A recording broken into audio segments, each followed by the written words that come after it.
Outra coisa que eu queria perguntar para você e também para o César, vocês lidam com mercadorias elegantes, sofisticadas, vocês mexem com um público e convivem com um público extremamente bem-sucedido no que fazem, pessoas que muitas vezes herdaram verdadeiras fortunas e outras que fizeram verdadeiras fortunas, pessoas prósperas, profissionais de sucesso.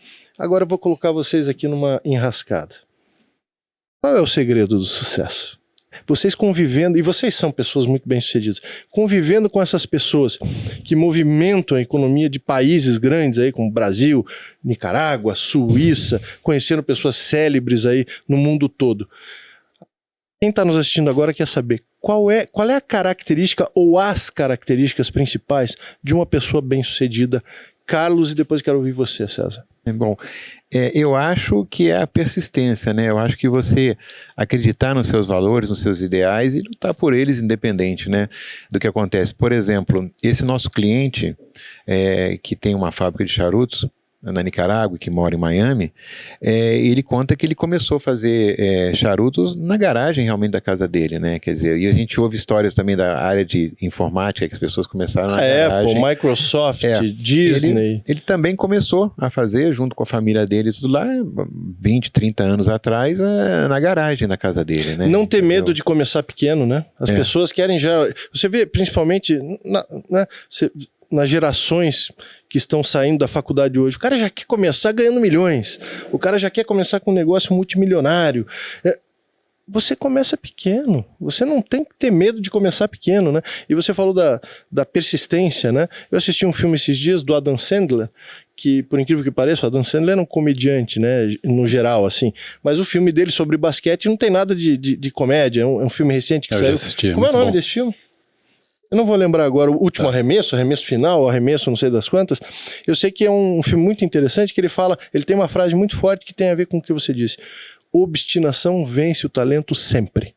Você pode ser o cara mais talentoso do mundo, se você não tem persistência, se você não está obstinado e apaixonado por aquilo, você não vai prosperar. E o contrário também é verdadeiro. O cara pode até ser mediano, ele não é um Romário, um Pelé, um Maradona, um Michael Jordan, no caso do basquete, mas ele é obstinado com aquilo, ele vai ser bem-sucedido, né? Então você falou uma característica muito importante para quem quer prosperar na vida.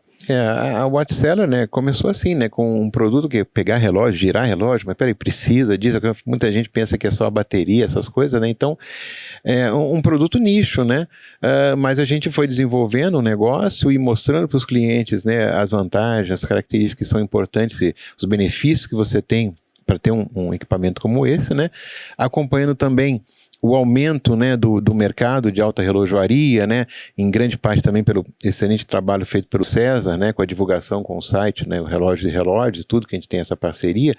Então, a gente foi obstinado realmente nisso. É isso mesmo. César, eu me lembro, você trabalhava na área de informática, web design, e eu me lembro em 2005, se eu não me engano, ou 2004, e a gente não se conhecia, um conhecido em comum entre nós, se eu não me engano, Marco Filipac, me falou de você, falou, olha, e ele sabia que eu era apaixonado por relógio, e a gente já trabalhava com isso na TV, ele falou, tem um cara que está montando um site, e eu acho que seria bom vocês trocarem uma ideia. E você foi no meu apartamento, ali no Cristo Rei, e nós trocamos ideias sobre isso. E você estava começando do zero. E eu confesso que eu olhei para você e falei assim, cara, o caminho que esse cara vai trilhar aqui no Brasil, desbravar mesmo. Eu estava imaginando já você com uma roupa de selva, com um facão na mão, abrindo a trilha, porque não tinha ninguém nessa área no Brasil. Tinha a revista Pulso na época, que não tinha nada a ver com a internet. Eu falei, esse cara vai ter que abrir um caminho, mas é corajoso. Eu pensei, cara guerreiro. E hoje nós estamos aqui falando quase 20 anos depois, e você está aí, vivendo de relógio, vivendo do relógio de relógio, vivendo bem e viajando o mundo e conhecendo pessoas fabulosas. Me fala o segredo do sucesso, cara.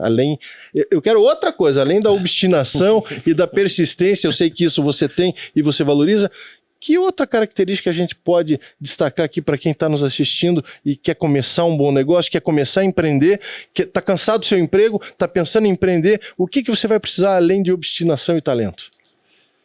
Além disso, a gente não pode desanimar frente a críticas, né, muitas vezes quase destrutivas e que tentam te desanimar e tirar você do caminho.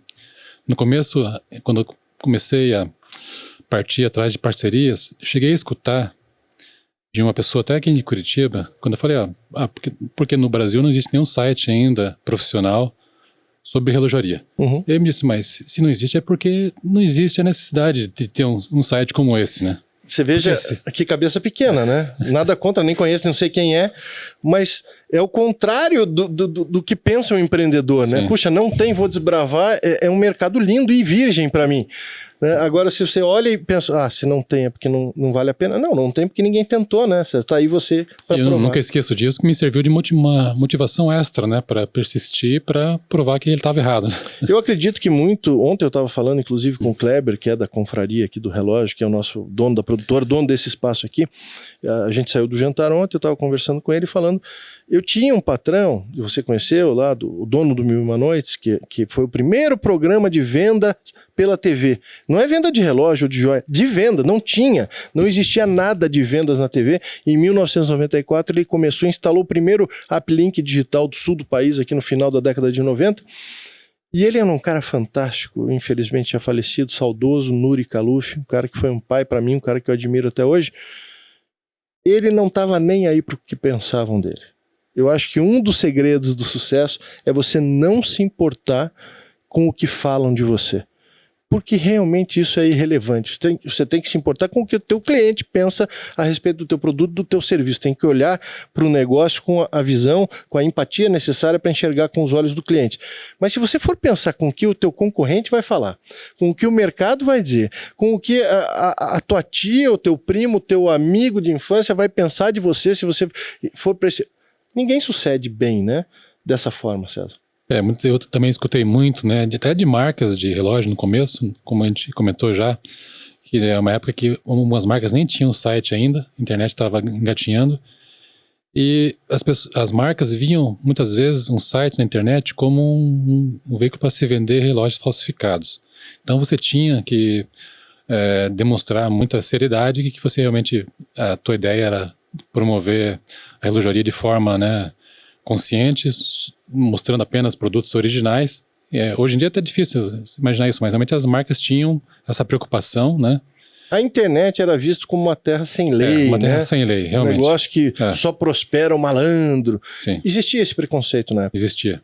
20 anos atrás, né? Então muitas vezes você era obrigado a assinar, recebi de marcas, né, formulários, que eu tinha que assinar aprovando, né, falando da seriedade, do tipo de produto que eu tinha intenção de divulgar, enviar assinado pelo correio para eles. Na época não tinha assinatura digital, nada, né? Então, assim, era uma época difícil, você tinha realmente que provar que você era sério, e isso também é um dos segredos, né? Você provar a seriedade do trabalho, sempre trabalhar de forma muito, né, focada, muito, muito séria. A gente fala aqui para um público jovem também, né? Tem muitos jovens que gostam de relógios e assistem podcasts. Você falar que a internet era considerada como uma terra sem lei, que era a internet que não tinha assinatura digital. Você falar isso para um jovem hoje de 18, 19 anos, parece que nós estamos falando de 300 anos atrás. Não é, é ali atrás, né? Há 10 anos atrás não tinha WhatsApp, né? Há pouco tempo atrás a Nextel, os rádios da Nextel eram o que tinha de mais prático, né, em comunicação. Tudo muda, né? E uma outra coisa também, Carlos, obviamente, né, é amar o que você faz. Né? Eu acho que lógico, você tem que... a paixão, né? Você tem que amar o que você faz, né? Então, isso... eu tenho certeza que nós três aqui compartilhamos isso e fazemos tudo que a gente trabalha com muito amor, né? Então, você tem que trabalhar com o que você gosta, né? Eu dou palestras em algumas empresas, porque eu sou vendedor, como você também já foi vendedor, é vendedor até hoje. A gente está sempre vendendo. A gente está sempre vendendo, o César está sempre se vendendo ideias, né, vendendo filosofias. Todo mundo é vendedor em maior ou menor grau. Mas assim, eu trabalhei muito tempo nessa área de vendas e eu acho que o que tem de principal, que eu destacaria para alguém ser bem sucedido, seria exatamente isso que você falou, Carlos. Se você não gosta do que você faz, e em uma das minhas palestras eu abordo isso, o brasileiro, a média de vida brasileira é 75 anos e meio.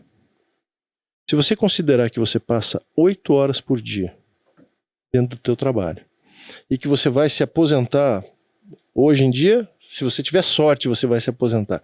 Lá pelos 70 anos, você já pensou que você vai passar a maioria da tua vida dentro do teu trabalho? Imagina você trabalhar com algo que você não gosta. Você que está trabalhando hoje em algo que você não gosta, procure, eu não estou falando para você fazer loucura, largar seu emprego. Não. Eu estou falando para você hoje começar a pensar em mudar de vida, porque senão você vai se tornar uma pessoa amarga. Você vai chegar lá na frente, quando você tiver a minha idade, 50 anos ou 60, você vai dizer, o que eu fiz da minha vida? Né? Qual é o legado que você vai deixar se você trabalhar com algo que você odeia? Né? Que lição você vai passar para os seus filhos se você trabalhar com algo que você não gosta? Fazer o que você não gosta a vida toda, ficar preso numa baia. Eu hoje sou empreendedor já há mais de 20 anos, mas eu nunca sonhei em ser empreendedor, porque eu não tinha isso no meu sangue. Ninguém é empreendedor na minha família e eu não gostava de empreender. Eu queria um emprego que eu pudesse chegar de manhã, eu adoro rotina, sair no final da tarde e tá tudo certo, deixar meus problemas no trabalho, ir para casa relaxar. A vida de empreendedor não é assim, né? A gente dorme abraçado com os problemas. Exatamente. E não tem horário, né? Não tem horário. E você está disposto também, acho que um dos segredos também para você ter algum sucesso é você estar disposto a assumir riscos, né? Ótimo. Eu lembro no começo de quando eu comecei, comecei o site, o Carlos também já tinha se encontrado já. Pra você ter uma ideia, isso foi em 2006, 2007. Eu nunca tinha feito uma viagem ao exterior. Eu tinha feito um curso de inglês, né, até o tempo da faculdade, depois praticamente aquela coisa que fica sem você usar, ficou lá. Nunca tinha feito uma viagem exterior. Tentei aqui no Brasil conseguir parcerias com marcas ditas nacionais, né, montadoras aqui. Ninguém me deu muita atenção. Daí me falaram das feiras de base ou de Genebra e tal, que talvez fosse um caminho, né, para mim conseguir apoio, para ter, né. Como é que o cara que não fala inglês vai se virar, pois né? E fui. Vou lá, vou fazer minha viagem internacional, vou sozinho. Mas também coincidiu do Carlos também ter interesse de viajar. Também foi a primeira feira dele também, em base, em Genebra. E vamos lá, vamos tentar desbravar, mostrar o que a gente está fazendo. E foi, por incrível que pareça, a gente não tinha tido nenhum retorno aqui no Brasil, de nenhuma marca aqui. Quando eu apresentei o projeto para as marcas, né, de alta relojoaria, né, no salão, as pessoas realmente gostaram da ideia, por não ter nada em português no Brasil. E foi daí que a gente começou a ter E hoje, aquele sucesso. cara que há 20 anos atrás não falava um inglês fluente, hoje esse cara está falando com os representantes das maiores marcas de relógios do mundo, você também, eu sei disso. É Montblanc, é Panerai, é Blancpain, é Rolex, enfim, vocês desbravaram o caminho. E nós que gostamos de relógio, nós que gostamos desse tipo de acessórios que são complementares ao mundo da relojaria, ou das canetas, ou dos charutos, ou do colecionismo em geral, você hoje que está em casa, eu que amo relógios, nós devemos muito a pessoas como vocês, que desbravaram esse caminho, abriram essa trilha, que hoje é tranquilo. Se amanhã ou depois alguém quiser abrir, como a gente está abrindo hoje um canal, né, no YouTube, é o primeiro canal no YouTube. Mas hoje eu conto com o apoio de um cara que nem você, que no meio da semana sai lá da tua terrinha e vem para cá, em Curitiba, para gravar esse podcast comigo. Conto com a experiência toda, os contatos, o network do César. Conto com um cara que nem o Kleber, que é o dono da produtora. Para mim, hoje está muito mais fácil. Vocês fizeram isso no peito e na raça e sozinhos, como guerreiros, né? Então, assim, nós devemos para esses dois homens que estão aqui hoje, e eu tenho certeza que o que vocês estão fazendo hoje vai reverberar por gerações de pessoas que gostam disso.